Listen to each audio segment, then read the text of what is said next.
So, there's this girl, Susie Salmon. She's just a normal, everyday teenager, living in a small suburban town in the 1970s. She's got this nice family, an annoying little brother, a sister she's close to, and parents who seem pretty typical, at least at first glance.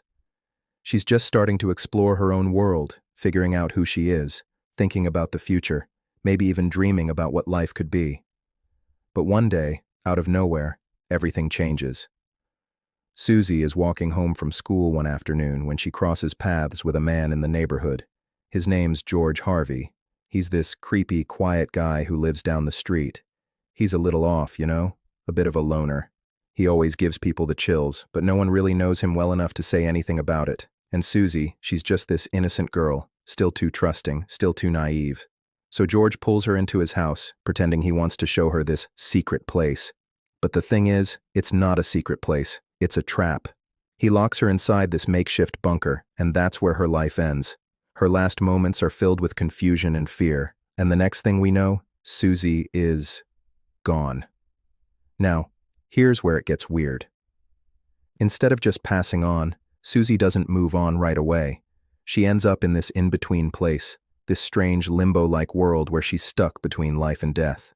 It's a kind of personal heaven, but it's not peaceful. It's isolated, kind of cold, and at first, she doesn't know what to do with herself.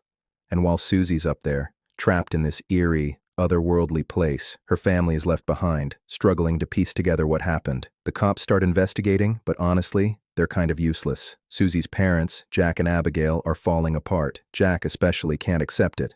He's obsessed with finding the person who took her, convinced someone in the neighborhood is responsible, and he won't let it go. He starts to focus all his energy on figuring out who killed Susie, even if no one else believes him. Meanwhile, Abigail, her mom, is too consumed by her grief. She starts pulling away from the family, even from Jack, and for a while she leaves them behind. She goes on this kind of self-destructive path, leaving her family to try to escape the pain, but it doesn't really help her. It just makes everything worse. And Susie's family? They're all just lost. Her little brother, Buckley, can't really understand what's happening. He's still too young to fully grasp the weight of it.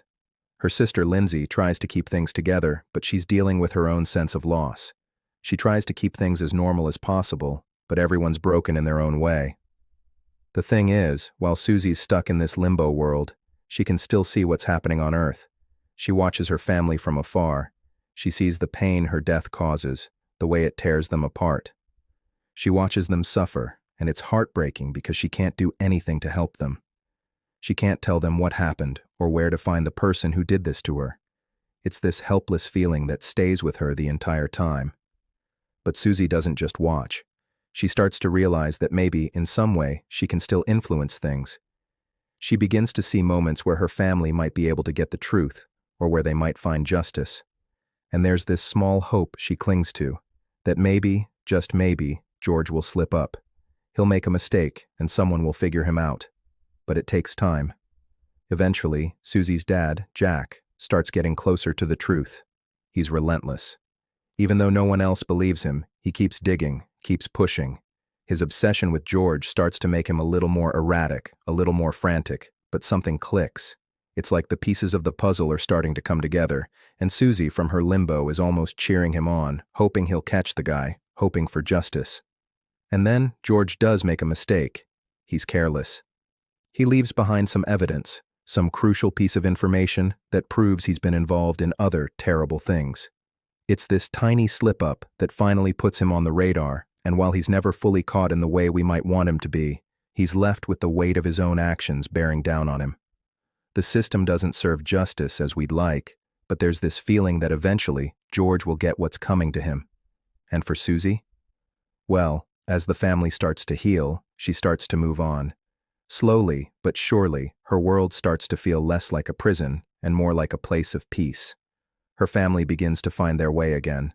Her dad, after months of torment, starts letting go of his obsession with vengeance. He finds a way to forgive himself. Her mom returns, and though it's hard, they both start to rebuild their relationship and their family. In the end, Susie doesn't get to live the life she should have. But there's this beautiful, bittersweet sense of closure. She knows her family will be okay. They'll keep going, and that's the last bit of peace she needs. She watches them find happiness again, and as she does, she finally lets go of all that pain, all that sorrow. The whole story is about loss, but it's also about how people can still find light, even after everything falls apart. Susie's story is a reminder that even when tragedy strikes, life can find a way to move forward. And sometimes, it's the smallest moments of healing that make the biggest difference.